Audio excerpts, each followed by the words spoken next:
그날 밤 도깨비가 찾아왔다. 너의 기억을 나에게 팔면 부자도 되게 하고 보기 싫은 사람도 사라지게 해줄게. 그래서 기억을 팔았다. 구독과 좋아요 그리고 알람 설정 부탁드립니다. 재미있고도 좋은 글로 보답하겠습니다. 옛날 경기도 어느 산자락 마을에 연희라는 15살 난 처녀가 살았다. 호ром이 손에서 자란 연희는 눈이 영롱하게 빛났는데 총기 있다는 말을 들을 만한 눈빛이었다. 하지만 그 눈이 담은 것은 총기만이 아니었다. 가난에 대한 수치심, 그리고 그 수치심을 만들어낸 세상을 향한 뒤틀린 미움, 그리고 그 미움의 끝에는 언제나 엄마가 있었다. 마을 어귀에서 연희는 발걸음을 멈췄다. 대갓집 아씨의 행차가 지나가고 있었다. 색동당위에 자줏빛 비단치마, 은비녀를 곱게 꽂은 아씨가 가마에서 내리면서 웃었다. 마을 사람들이 일제히 고개를 숙였다. 연희는 저라는 군중 속에 가만히 서서 고귀한 여인을 바라보며 주먹을 살짝 쥐었다. 아씨가 지나간 자리에는 고운 비단 냄새가 잠깐 남았다가 사라졌다. 연희는 그 냄새를 오래 맡았다. 집에 돌아왔다. 엄마는 배틀 앞에 앉아 있었다. 엄마의 손이 시줄과 날줄 사이를 오가며 삼배를 짰다. 투박하고 거친 천이 조금씩 만들어지고 있었다. 연희는 그 삼배천을 내려다보았다. 잠깐 손을 뻗어 만져보기도 했다. 냄새가 달랐다. 비단 냄새가 아니었다. 땀 냄새와 삼배 냄새가 섞인 이 집의 냄새였다. 갑자기 어릴 적에 있었던 일이 생각났다. 밖에서 놀다가 들어오니 연아, 엄마는 아까 먹었다. 그렇게 말하며 엄마가 저녁을 내밀었다. 연희는 아무 의심 없이 먹었다. 그날 밤 연희는 잠결에 눈을 떴다. 부엌에서 된장을 물에 풀어 엄마가 마시고 있었다. 그때는 어릴 때라 그 광경을 보고도 아무 생각 없이 연희는 다시 잠들었다. 지금 그 생각을 하니 갑자기 눈물이 차올랐다. 그런데 그 눈물이 슬픔인지 분노인지 연희 자신도 잘 알 수 없었다. 연아, 어서 와. 오늘 밭에서 냉이 좀 캐왔다. 된장국 끓이자꾸나. 엄마의 목소리는 늘 그랬다. 다정하고 조용하고 지쳐 있었다. 또 냉이에요? 연희의 입에서 생각도 안 했던 말이 흘러나왔다. 말이라기보다 가시에 가까운 것이었다. 맨날 냉이나물 보리밥. 엄마는 평생 이렇게 살아도 안 부끄러워요. 엄마가 배틀 앞에서 손을 멈췄다. 부끄러울 건 없다. 우리가 잘 살지는 못해도 떳떳하게. 떳떳하게요. 연희의 목소리가 저절로 높아졌다. 마을 사람들이 우릴 어떻게 보는지 알아요. 저 대갓집 사람들이 엄마 보고 뭐라고 하는지 알아요. 나는 엄마처럼 살기 싫어요. 엄마 같은 사람 내 인생에서 그냥 사라져 버렸으면 좋겠어. 그리고 연희는 배틀 위에 반쯤 짜인 삼배천을 두 손으로 잡아 힘껏 찢었다. 소리가 날카로웠다. 찢어지는 소리는 잠깐이었는데 그 이후의 침묵은 너무 길었다. 엄마의 손이 천천히 내려가 찢어진 삼배 조각을 집어들었다. 아무 말도 하지 않았다. 그냥 조각난 천을 무릎 위에 올려놓았다. 연희는 방으로 뛰어들어가 문을 쾅 닫았다. 밤이 깊었다. 연희는 천장을 보고 누워 있었다. 눈이 빨갛게 부어 있었지만 눈물은 이미 말라 있었다. 창밖에서 바람이 불었다. 메밀 냄새와 흙 냄새가 섞인 이상한 냄새가 코끝을 스쳤다. 연희가 자리에서 일어난 것은 자신도 모르는 어떤 충동 때문이었다. 발이 먼저 움직였다. 뒷마당으로 나가자 물레방앗간이 보였다. 삐걱거리며 돌아가는 물레방아. 그 위로 달빛이 부서졌다. 그런데 갑자기 불꽃이 일었다. 처음에는 작은 파란 불꽃이었다. 물 위에서 일렁이더니 점점 커졌다. 연희는 물러서야 한다는 것을 알면서도 발이 움직이지 않았다. 그때 불꽃 속에서 어떤 형체가 나타났다. 키가 아주 컸다. 호랑이 가죽을 대충 걸쳤는데 그 몸이 어찌나 큰지 물레방앗간 지붕 높이를 훌쩍 넘었다. 손에는 비단이 들려 있었다. 쪽빛과 자줏빛이 뒤섞인 대갓집 하씨의 것보다도 훨씬 고운 비단이었다. 허! 목소리가 낮고 느렸다. 바위가 구르는 소리 같았다. 어쩐지 냄새가 나더라니. 원망이 아주 진하구나, 아가. 연희는 물러서지 않았다. 무서운 것이 없어서가 아니라 하도 마음이 개떡 같아서 무서운 것쯤은 별로 신경도 안 써졌기 때문이었다. 누구세요? 나는 도깨비야.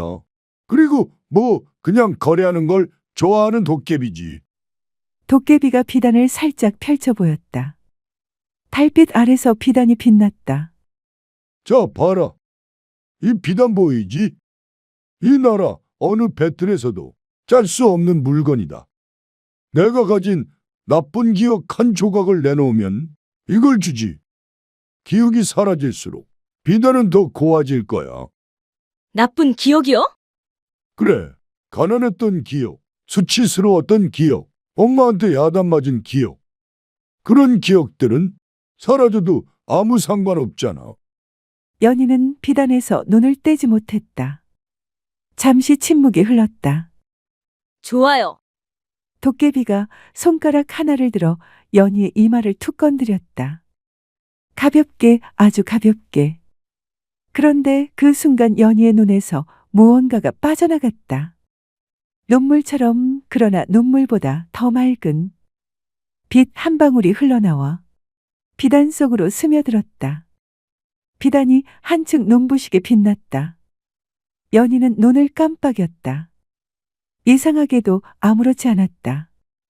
뭔가 사라진 것 같은데 그게 무엇인지 기억나지 않았다. 기억나지 않으니 아쉽지도 아프지도 않았다. 그게 기억이 사라지는 맛이란다. 도깨비가 돌아서며 말했다. 아프지 않지. 이제부터 시작이란다.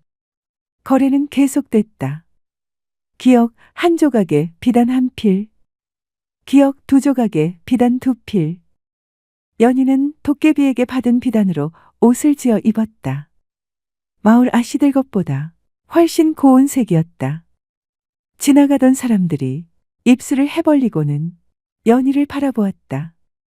연희는 점점 부자가 되어갔다. 그리고 동시에 뭔가가 조금씩 빠져나갔다. 처음에는 눈치채지 못했다. 하지만 나쁜 기억들이 사라지는 것이니 나쁠 이유가 없었다. 야단맞던 기억, 수치스럽던 기억, 가난했던 기억들이 하나씩 사라지면서 연희는 가벼워지는 느낌이 들었다. 하루는 집안을 돌아다니다가 문득 멈추었다. 부엌에 걸린 낡은 수건 하나를 만지는 순간 이상하게 손이 무언가를 기억했다. 마음은 아무렇지도 않은데 손이 기억했다. 거칠고 따뜻한 감촉. 누군가의 손? 이름도 얼굴도 무언지도 모르는데 웬일인지 눈물이 흘렀다. 마을 잔치날이었다. 풍물 소리가 흥겨웠다. 연희가 화려한 비단 옷을 입고 걷는데 저 멀리서 광주리를 든 여인이 걸어왔다. 땀을 닦으며 반가운 눈빛으로 손을 흔들었다. 연희는 그 사람을 보았다. 누구인가? 아무 생각도 감정도 일어나지 않았다. 연아, 웬 안하기요? 여인이 굳었다. 그 눈빛이 무너지는 것을 보았지만 연희는 이해하지 못했다. 연아, 나야, 엄마. 엄마? 나는 엄마가 없어. 혼자 자랐소. 실없는 소리 마시오. 여인이 연희의 소매를 잡았다. 연희는 그 손을 뿌리쳤다. 무례하도다. 이 비천한 여인이 어디서 감히 내 몸에 손을 대느냐? 연희는 차갑게 돌아섰다. 여인이 그 자리에 주저앉았다.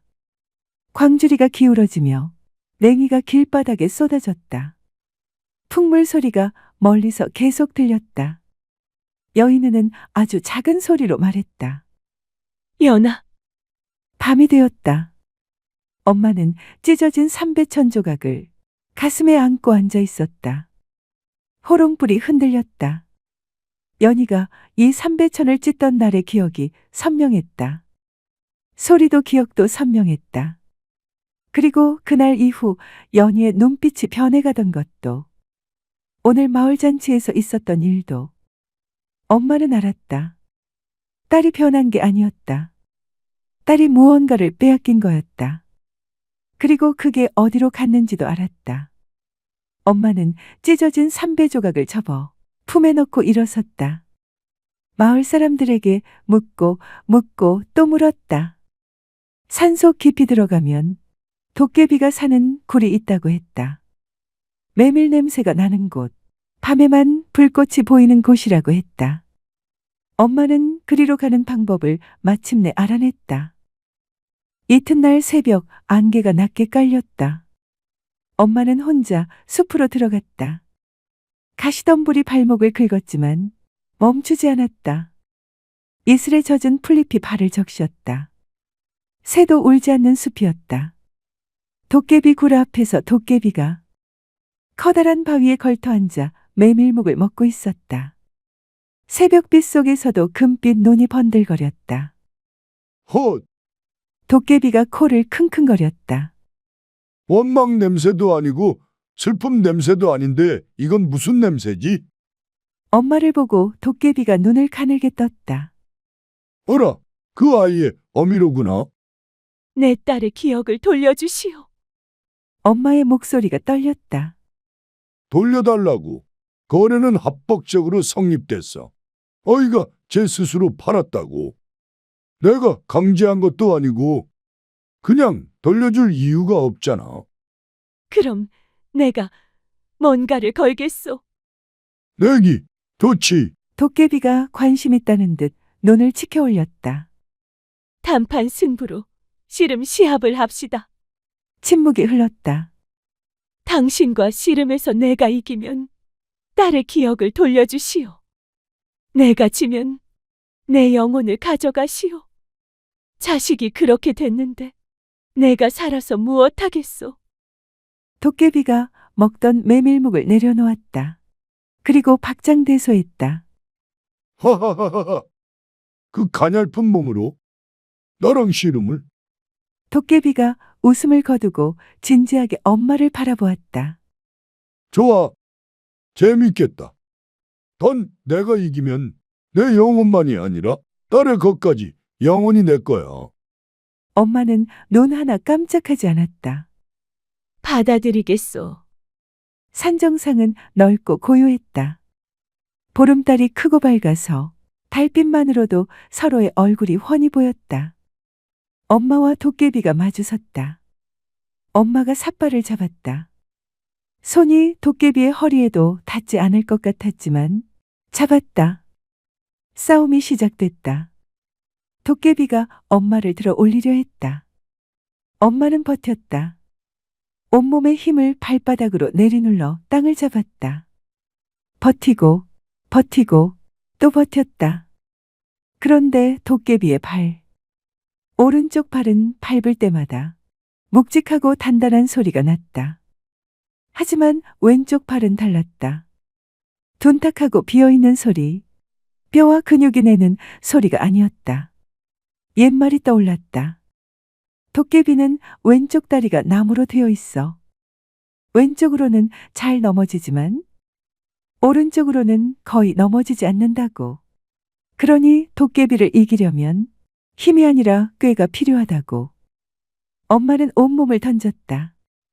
도깨비의 왼쪽 다리를 두 손으로 낚아챘다. 아래로 죽으림을 다해 당겼다. 도깨비가 중심을 잃더니 왼쪽으로 기울었다. 쿵 하는 소리와 함께 땅이 흔들렸다. 엄마도 함께 쓰러졌다. 달빛 아래 두 사람이 땅에 나란히 누웠다. 엄마는 숨을 몰아쉬었다. 심장이 귀에 들릴 만큼 뛰었다. 도깨비가 황당하다는 표정으로 하늘을 보았다. 이럴 수가. 한참 있다가 도깨비가 일어나 앉았다. 사람의 자식이. 그것도 여인이 나를 넘어뜨리다니. 혼자 중얼거리다가 씩 웃었다. 약속을 어기면 도깨비가 아니지. 도깨비가 소매에서 작은 금빛 방울 하나를 꺼냈다. 방울 안에서 빛이 일렁였다. 따뜻한 빛이었다. 연희의 기억들이었다. 도깨비가 방울을 건네다가 잠깐 멈췄다. 근데 말이야, 아줌마. 처음으로 진지한 얼굴이었다. 그 아이가 팔아넘긴 기억 중에는 나쁜 것과 좋은 것이 섞여 있었어. 어릴 때 배를 곶던 기억, 회초리를 맞은 기억. 그런 기억은 나쁜 기억이지. 하지만 좋은 기억이 더 많이 있었어. 엄마 등에 업혀 자던 기억. 처음 배틀 짜는 법 배우던 날. 밥 먹다가 같이 웃던 것들. 다 섞여 있더라고. 도깨비가 방울을 엄마 손에 올려놓았다. 아이에게 기억을 돌려주면 아이나 당신에게 꼭 좋지만은 않을 텐데 괜찮을까? 엄마가 두 손으로 방울을 받았다. 괜찮소. 그 때문에 마음이 아프고 슬퍼도 괜찮소. 잠깐 침묵이 흘렀고 도깨비가 말했다. 원래 기억이란 건 아픈 게 섞여야 진짜니까. 새벽이었다. 연희가 자다가 눈을 떴다. 뭔가 쏟아지는 느낌이었다. 눈을 뜨고 천장을 보다가 시선이 방 한 구석으로 갔다. 거기에 삼배 조각이 놓여 있었다. 누군가 개어서 올려놓은 것이었다. 찢어진 채로. 연희가 천천히 일어나 그것을 집어들었다. 손이 떨렸다. 내가 찢은 거잖아. 그 순간 기억이 밀물처럼 돌아왔다. 엄마가 새벽에 일어나 배를 짜던 것. 배틀 소리가 자장가처럼 들리던 어릴 적 밤들. 처음 배틀 짜는 법을 배우던 날. 엄마가 손을 위에서 잡아주던 것. 냉이 된장국 한 그릇에 둘이 마주 앉아 밥 먹던 것. 엄마가 웃던 것. 연희가 웃던 것. 그리고 마을 잔치에서 소매를 잡는 손을 뿌리쳤던 것. 그 손이 엄마의 손이었다는 것. 연희가 삼배 조각을 가슴에 꼭 끌어안았다. 울음이 터졌다.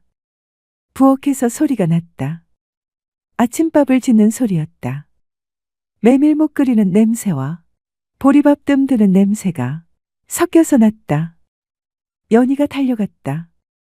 부엌 문을 열고 엄마의 등에 얼굴을 묻었다. 엄마, 엄마는 놀라지 않았다. 그냥 손을 뒤로 뻗어 연희의 손을 잡았다. 두 사람이 부둥켜 안았다. 한참 동안 그렇게 있었다. 엄마의 어깨가 조금 들썩였다. 밥 먹자. 마당 귀퉁이에서 금방울 하나가 아침 햇살을 받아 반짝였다. 바람이 불었다. 방울이 딸랑하고 한 번 울렸다. 도깨비는 그날 이후 다시는 나타나지 않았다. 다만 마을에서는 이런 말이 전해졌다. 메밀 냄새가 나는 날 밤이면 어디선가 씨름을 청하는 소리가 들린다고. 그 소리를 들은 자는 다음 날 아침 자신이 잊고 지냈던 것을 하나씩 떠올리게 된다고. 그게 반드시 좋은 기억만은 아니었다. 하지만 누구도 그 기억을 다시 팔겠다고 나서지는 않았다. 아픈 기억이 섞여야 진짜라는 것을 모두 알게 됐기 때문이었다. 안녕하십니까? 소우쿨 극장입니다. 오늘은 돌아가신 부군이 남긴 노트의 내용을 읽기 위하여 글을 배운 어느 할머니 이야기입니다. 구독과 좋아요 그리고 알람 설정 부탁드립니다. 재미있고도 좋은 글로 보답하겠습니다. 서울의 오래된 아파트 단지입니다. 저녁 노을이 건물 사이로 스며드는 모습이 아주 평화롭습니다. 아파트 내부의 작은 거실. 춘자 할머니가 TV 앞에 앉아 있습니다. 82살의 춘자 할머니는 평생 아들 하나 잘 키운 것을 자랑 삼아 살아왔습니다. 학교라고는 다녀본 적이 없는 할머니는 아들이 카톡으로 보내주는 손자의 사진에도 예쁘다는 말만 할 뿐, 사진 밑에 적힌 긴 문자 메시지는 읽을 줄 모릅니다. 할머니는 손자의 사진을 보고 미소 짓지만 그 밑에 문자는 읽지 못해서 그런지 씁쓸해한 표정입니다. 그러던 어느 날 다락을 청소하다가 평생의 반려자였던 할아버지가 세상을 떠나며 남긴 낡은 노트 하나를 발견했습니다. 그 노트의 내용을 읽지 못해 발만 동동 구르던 할머니는 무언가를 결심합니다. 다음 날 춘자 할머니는 동네 복지관에 갔습니다. 한참 망설이던 춘자 할머니, 문을 열고 들어가서는 한글 교실 문을 두드렸습니다. 그날 저녁 식사 자리입니다. 가족이 오랜만에 모인 저녁 식탁. 할머니가 복지관에서 받아온 가방과 한글 교재를 꺼내 놓으면서 조심스럽게 말합니다. 저기, 나 내일부터 복지관 다니기로 했다. 한글 좀 배워보려고. 그 말을 들은 아들이 한숨을 쉬었습니다. 어머니, 그 연세에 한글을 배워서 뭐 하시게요? 이제 눈도 침침하신데 그냥 집에서 편히 쉬세요. 아파트 주민들이 보면 제가 어머니 고생시키는 줄 알아요. 아니, 그냥 내 이름 석자라도 제대로 쓰면 해서. 이름이야 제가 써드리면 되죠. 괜히 고생하지 마시고 친구분들이랑 노인정 가서 화투나 치면서 노세요. 그게 더 건강에 좋아요. 아들의 무심한 말에 할머니는 제대로 대꾸도 못하고 젓가락질을 멈추고 그냥 일어납니다. 그를 모르는 것이 제 어미의 평생의 한이자 부끄러움이며 그를 배워서 죽은 영감이 남긴 글을 제 힘으로 읽어보려는 그녀의 소원을 아들이 알아차리지 못하는 것이 네 배로 난 자식이지만 춘자 할머니는 너무 화가 나고 서러웠습니다. 그날 가족이 다 잠든 늦은 밤입니다. 8살 손자 민준이가 할머니의 방으로 살며시 스며들었습니다. 할머니, 아빠는 바보야. 내가 가르쳐 줄게. 민준이는 자기 필통에서 제일 아끼는 연필을 꺼내 할머니 손에 쥐어줍니다. 이제는 너무 늙어 굳은 손마디에 할머니는 힘을 주어 봅니다. 민준이는 할머니에게 아와 어의 차이를 가르치고 할머니는 손자에게 옛날 이야기를 한 꼭지 들려줍니다. 아들이 물을 마시러 나왔다가 할머니 방 틈으로 새어나오는 불빛을 봅니다. 할머니는 돋보기를 코끝에 걸치고 손자가 알려준 대로 민준, 아들 등을 연습하고 있습니다. 아들은 문을 열려다 멈칫합니다. 어머니의 굽은 등과 덜덜 떨리는 손끝이 보였기 때문입니다. 자기가 준 용돈 봉투 뒷면에 빽빽하게 적힌 글자들을 본 아들의 눈빛에 복잡한 감정이 스칩니다. 귀찮은 일이라 치부했던 어머니의 배움이 어떤 이유인지는 몰라도 어머니의 몸부림이었음을 느꼈기 때문입니다. 한글 교실 첫날입니다. 책상에 앉아있는 대부분이 할머니들이고 할아버지는 몇 사람 없습니다. 선생님이 어르신들 자기 이름부터 배워보겠습니다. 라고 하자 춘자 할머니는 손이 떨립니다. 82살에 처음으로 자기 이름 쓰는 법을 배우게 되는 것입니다. 선생님이 천천히 발음을 가르쳐주고 할머니는 입술을 움직여 치읓, 우, 니은을 따라갑니다. 검은 실선으로 그려진 글자 위에 손가락을 대고 모양을 익힙니다. 처음이라 그런지 종이 위에 선이 휘어지고 뭉개집니다. 춘자 할머니의 쩔쩔매는 모습을 본 옆자리에 나이 든 할아버지가 웃으면서 격려합니다. 괜찮습니다. 천천히 하세요. 우린 시간이 많이 있잖아요. 며칠 후 춘자 할머니는 비로소 또박또박 춘자라는 자기 이름을 썼습니다. 춘자라고 적은 노트를 거울 앞에 들어 올렸을 때 할머니의 눈빛이 변했습니다. 내가 춘자구나. 중얼거리는 목소리는 마치 처음으로 자기의 이름을 부르는 사람처럼 들렸습니다. 선생님이 말합니다. 글을 배운다는 것은 세상에 자신의 존재를 밝히는 일입니다. 이제 어르신들의 이름은 더 이상 남의 말이 아닙니다. 어르신 손으로 쓴 자기의 말이자 자기의 이름입니다. 할머니는 처음으로 정말 춘자가 된 느낌을 받았습니다. 글자 학습이 단순한 지식의 습득이 아니라 자기가 자기 힘을 되찾는 과정임을 깨달은 것입니다. 그날 저녁 춘자 할머니는 손자 민준이에게 배운 글씨를 자랑했습니다. 손자는 할머니가 적은 춘자를 보며 엄지손가락을 치켜 세웠습니다. 할머니, 글자가 예뻐요. 춘자 할머니가 한글 교실에서 자음과 모음을 어느 정도 익힌 날이었습니다. 선생님이 이렇게 말했습니다. 오늘은 평생 살면서 가장 많이 불러본 이름을 써보겠습니다. 교실 안이 잠시 조용해졌습니다. 어느 할머니는 아들 이름을, 어느 할아버지는 아내 이름을 적었습니다. 춘자 할머니는 연필을 쥐고 한참을 조용히 있었습니다. 그녀가 평생 많이 불러본 이름은 춘자도 아니고 아들도 아닙니다. 입술만 달싹이다가 결국 연필을 내려놓았습니다. 어르신 왜 안 쓰세요? 선생님의 말씀에 춘자 할머니는 고개를 숙인 채 말했습니다. 이름은 많이 불렀는데 글자로는 한 번도 안 써봐서요. 그날 집에 돌아온 춘자 할머니는 장롱 앞에 앉아 오래된 영정사진을 꺼냈습니다. 사진 속 할아버지는 늘 그랬듯 말이 없습니다. 춘자 할머니는 돋보기를 쓰고 종이를 펴고 연필을 줍니다. 이응, 손이 떨려 선이 휘어집니다. 종이를 구겨버리고 다시 또 썼습니다. 밤이 깊어갈 무렵 종이 위에는 삐뚤삐뚤한 글씨가 남았습니다. 영감. 할아버지의 이름 석자는 끝내 못 썼지만 춘자 할머니는 혼잣말처럼 중얼거렸습니다. 이래도 저승에서는 알아보겠지. 평생 이렇게 불렀으니까. 그 종이는 다음 날 아침 영정사진 뒤에 조심스럽게 끼워졌습니다. 공부를 시작하니 세상이 달라 보입니다.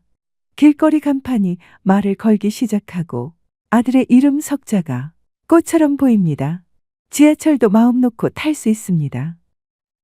춘자 할머니의 한글 실력이 늘어난 어느 날 아들이 조심스럽게 상자 하나를 보여주었습니다.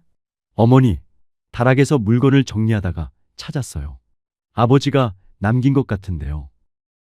세상에 영감의 유품이 아직도 어딘가에 남아있다니 반가웠습니다.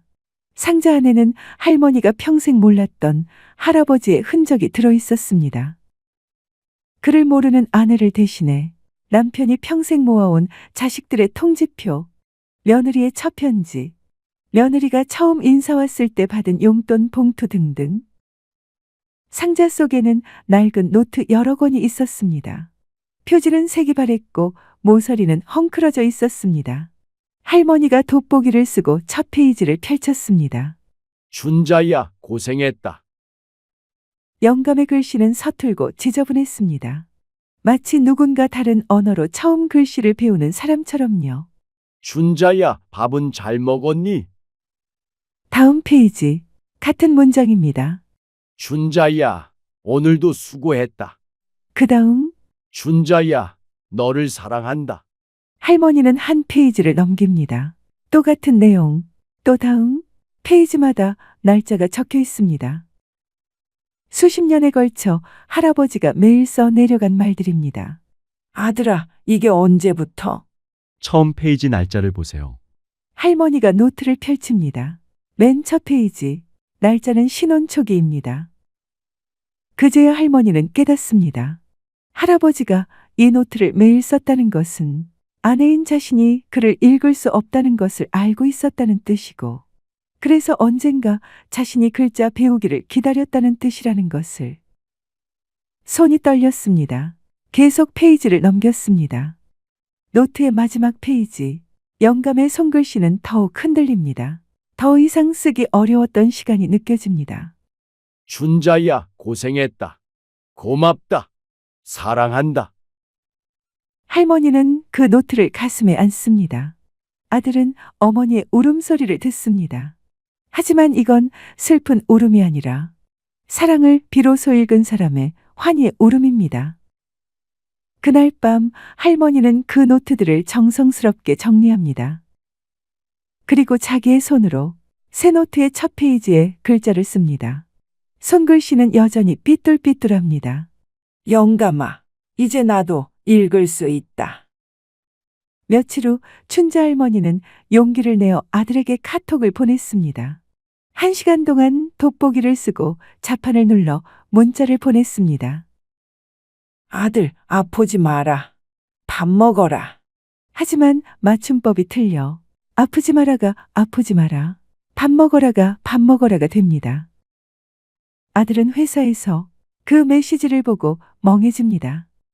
어머니가 그 짧은 문장을 보내기 위해 얼마나 많은 밤을 핸드폰을 들고 씨름했을지 비로소 깨달은 것입니다. 어머니가 세상에 태어나서 맨 처음 보낸 문자 메시지. 아들은 그 메시지를 보고 회사 탕비실에서 몰래 눈물을 훔쳤습니다. 퇴근하면서 PC를 사서는 어머니의 방에 설치해 주었습니다. 어머니의 배움을 응원하려는 것입니다. 아들은 어머니 방에 PC를 설치해 주고 나서도 마음이 편치 않습니다. 괜히 부담을 준 건 아닐까? 괜히 또 상처를 준 건 아닐까? 며칠 뒤 회사에서 야근하던 밤, 휴대전화가 울렸습니다. 어머니라는 이름이 뜨자 놀란 아들이 급히 전화를 받았습니다. 어머니, 무슨 일이세요? 잠시 침묵, 그리고 들려오는 숨소리와 함께 조심스러운 목소리. 아들아, 나 핸드폰 전화 내가 직접 했다. 아들의 가슴이 순간 철렁 내려앉습니다. 잘하셨어요. 무슨 일이 있어요? 아니, 그냥 한번 해봤다. 그 한마디를 하기까지 얼마나 연습했을지 아들은 굳이 묻지 않아도 알 것 같습니다. 잠시 후 어머니가 덧붙입니다. 예전엔 내 목소리 들으려면 누가 옆에 있어야 했는데 이젠 혼자서도 된다. 아들은 아무 말도 못한 채 전화기를 꼭 쥡니다. 회사 복도 창에 비친 자기 얼굴이 낯설게 보입니다. 어머니, 아들이 천천히 말합니다. 이번 주말엔 제가 옆에 같이 있을게요. 전화기 너머에서 아주 작게 웃음소리가 납니다. 그래라, 그냥 옆에만 있어라. 그날 밤 아들은 집에 돌아와 어머니 방문 앞에 한참을 서 있다가 조용히 속삭입니다. 어머니, 그동안 고생 많으셨어요. 복지관 한글 교실의 마지막 과제는 가장 소중한 사람에게 편지 쓰기였습니다. 할머니는 며칠 밤을 꼬박 세워 편지를 완성했습니다. 수신이는 이미 이 세상에 없는 할아버지입니다. 아들은 어머니 몰래 행사장 뒷자리에 앉았습니다. 춘자 할머니가 단상에 올라 비뚤비뚤하게 쓴 편지를 낭독합니다. 글을 배우니 세상이 다 꽃밭입니다. 먼저 간 영감님 이름도 내 손으로 써보니 이제야 내 곁에 있는 것 같습니다. 내 이름은 춘자. 써놓고 보니 내가 누구인지 이제야 알 것 같습니다.